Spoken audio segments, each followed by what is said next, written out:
ဟယ်လိုအားလုံးပဲမင်္ဂလာပါရှင်ဒီနေ့မှာတော့အကုန်ကြတတ်တာပြီးတော့ချင်ချင်ဆက်ဆက်လေးနဲ့အသားမပါလဲသူတစ်ခွက်တည်းနဲ့ထမင်းမိတ်စေမယ်အသားတူးချင်မဆက်ချက်နီးလေးကိုမျှဝေပေးလိုက်ပါတယ်ရှင်ချက်နီးလေးကလည်းအရင်ကလွယ်ကူပါတယ်နော်ပထမဆုံးဖြိုးတို့အသားတူးနဲငယ်ကိုရေနဲ့စိမ့်ထားပေးလိုက်ပါမယ်အသားတူးတော့ဖြိုး7မိနစ်လောက်စိမ့်ထားပေးလိုက်တယ်ပေါ့နော်အသားတူကိုရေစိမ့်ထားရင်းနဲ့ငှုတ်တီစိမ့်ကိုဖြိုးတို့ကိုဆက်စားနေသလောက်ထောင်ထားပေးလိုက်ပါမယ်တခါတည်းချက်တော့ဖြိုးနှမစားလောက်ကိုပါထည့်ပြီးတော့ရောပြီးတော့ညှက်သွားတဲ့အထိပေါ့နော်ထောင်ထားပေးလိုက်ပါတယ်ရှင်ဒီဟင်းလေးကတော့အသားဟင်းလေးထူးမလို့ဘူးပေါ့နော်သူ့တမျိုးနဲ့လည်းထမင်းရမ်းကိုမိတ်စေပါတယ်လုံးဝချင်းငယ်ဆွဲရတာလေးနဲ့ပေါ့နော်အခါတလေပါချက်လို့ချက်မသိရင်ဒီလိုလေးချက်စားကြည့်ပါကန်ဟင်းကိုဒီလည်းညှက်သွားပြီဆိုလို့ရှိရင်တော့ဖြိုးတို့ရေဆေးသက်စင်ထားတဲ့ချင်မောက်ကိုခဏလောက်ပေါ့နော်ပြုတ်ထားပေးလိုက်ပါမယ်နည်းနည်းလေးနူးလာတဲ့အထိပေါ့နော်ရေနှင်းငယ်ထည့်ပြီးတော့ပြုတ်ထားပေးလိုက်ပါတယ်ရှင်ချင်မောက်ကတော့ဖြိုးချင်မောက်တစ်စီးစာကိုတုံးထားပါတယ်နော်ချင်မောက်အိုးလေးရဆူလာပြီဆိုတာနဲ့ဖြိုးကအခုလိုမျိုးလေးခြေထားပေးလိုက်ပါတယ်တမတော်အောင်ပေါ့နော်ညှက်သွားအောင်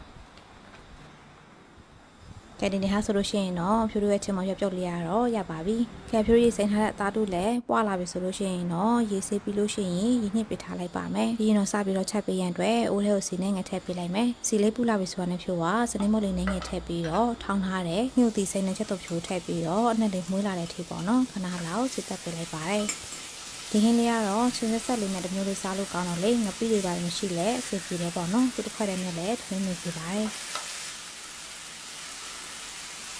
ဖြိုးရဲစီတက်လေးကအနက်လေးမွေးလာပြီဆိုတာနဲ့ဖြိုးကရေနှင်းငယ်နဲ့ဖြော်ထားတဲ့ငပိထမင်းစားစုံရဲ့တစ်ဝက်စာလောက်ကိုထည့်ပေးလိုက်ပါတယ်ပြီးရင်တော့ငပိစိမ့်နဲ့လေးပြောက်သွားတဲ့အထိပေါ့နော်ဖြိုးတို့ကြော်သွားပေးလိုက်ပါမယ်ရှင်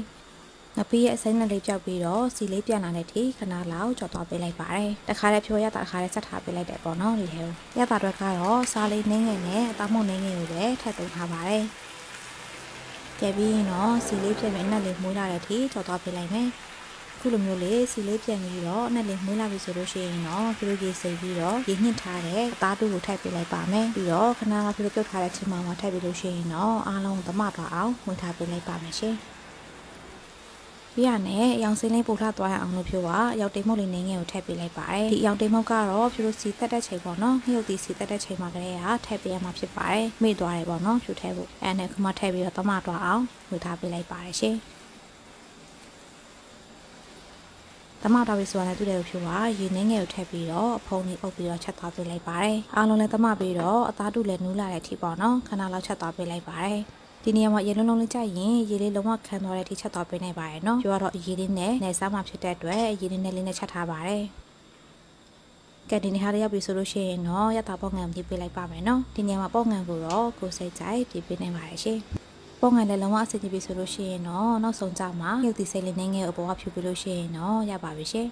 ဒီနေ့ဟာဆိုလို့ရှိရင်ချိန်ငယ်ဆက်ရတာလေးနဲ့အရန်ကိုစားလို့ကောင်းတယ်ဖြူလို့ရဲ့အသားထူးချင်မဆက်ကြော်လေးရတော့စားဖို့အဆင်ပြေနေပါပြီနော်ခုံကြတတ်တာစားလို့ကောင်းပြီးတော့လုံနေလေးရလဲလွယ်ကူတာမို့ဒီဗီဒီယိုလေးရအားလုံးအတွက်စက်တီမဲလို့ညွှန်လင်းပါတယ်ရှင်ဒါဆိုဖြူရဲ့နောက်ဗီဒီယိုအသစ်တွေမှာပြန်ဆောင်ကြမယ်နော်အားလုံးပဲဘိုင်